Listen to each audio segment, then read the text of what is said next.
Question number 53 देखिए, T kelvin पे 2 moles of A and 3 moles of B mix हुए। उसके बाद जो ये आइडियल सॉल्यूशन बना उसका जो वेपर प्रेशर आया वो हुआ 320 mmHg।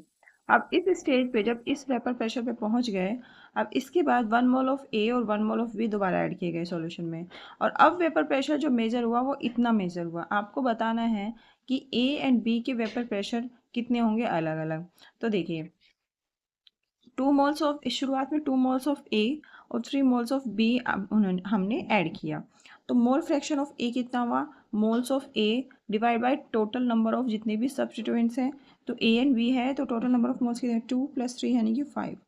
और मोल फ्रैक्शन ऑफ बी कितना हुआ, मोल फ्रैक्शन ऑफ बी हुआ 3 divide by total number of moles. तो ऐसे मोल फ्रैक्शन निकाल लिया। तो हम मोल फ्रैक्शन क्यों निकालते हैं, इसलिए कि जो टोटल प्रेशर होता है वो इक्वल टू होता है mole fraction into vapour pressure of that substituent यानी कि P A not plus vapour pressure of another substituent यानी X B into P B not.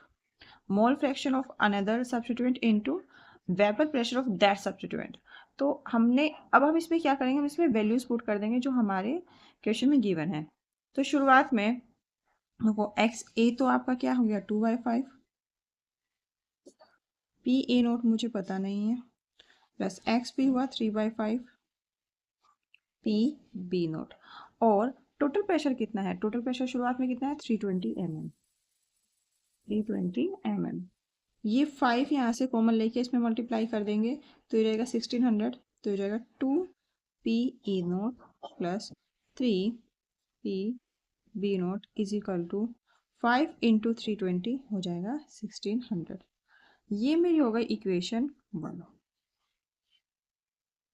अब उसने कहा है इस स्टेज पे अब 1 mole of A and 1 mole of B फिर से ऐड हुए। तो अब टोटल मोल्स ऑफ कितने हो जाएंगे, ए टोटल मोल्स कितने हो जाएगा 3, 2 तो पहले ही थे, 1 मोल और ऐड कर दिया तो हो गया 3 moles of A plus B के कितने हो जाएंगे 4 मोल्स ऑफ बी। तो इस बार जो आपका मोल फ्रैक्शन होगा वो कितना हो जाएगा, अब मैं एक्स ई डैश मान लेती हो जाएगा 3 upon total number of moles कितने हैं 4 + 3 7, एक्स बी डैश हो जाएगा 4/7। तो फिर से अब टोटल प्रेशर कितना बोल रहा है, अब बोल रहा है वो देखो, अब बोल रहा है 328.6 mm। तो टोटल प्रेशर हो जाएगा 326.8 mm is equal to mole fraction of A यानी कि 3/7 into vapour pressure of A plus mole fraction of B into vapour pressure of B. ये 7 यहाँ से कॉमन लेके इसमें मल्टीप्लाई हो जाएगा तो ये आ जाएगा 3 P A nought plus 4 P B nought is equal to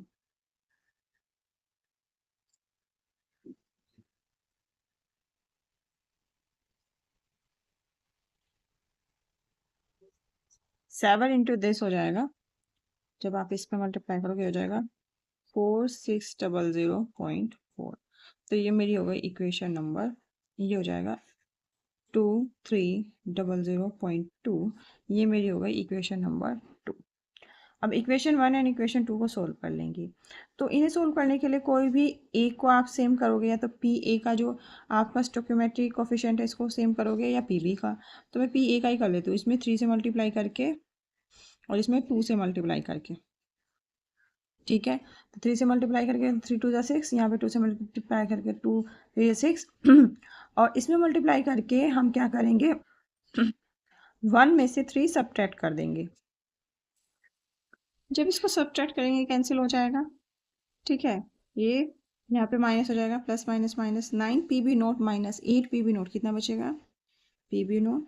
और जब इसमें से इसको सब्ट्रैक्ट करेंगे तो हमारा आएगा 199.6, जो इसको हम ऑलमोस्ट इक्वेट कर देंगे 200 mmHg। यानी पी बी नोट की तो वैल्यू यही, और इसकी वैल्यू इनमें से किसी भी इक्वेशन में जब आप रख दोगे फर्स्ट या सेकंड में किसी में भी पी बी नोट की वैल्यू रखेंगे तो पी ए नोट की वैल्यू आएगी जो आपकी ऑलमोस्ट आ जाएगी 500 mmOH। अब देखिए कौन से ऑप्शन में पी बी हमारा 200 आया है और पी ए हमारा है 500। देखिए इसमें पी ए मेरा होना चाहिए 500 और पी भी 200। तो ऑप्शन नंबर जो 4 है वो आपका इसमें करेक्ट होगा। ठीक है, तो क्वेश्चन नंबर 53 का क्या आंसर होगा? Option number 4।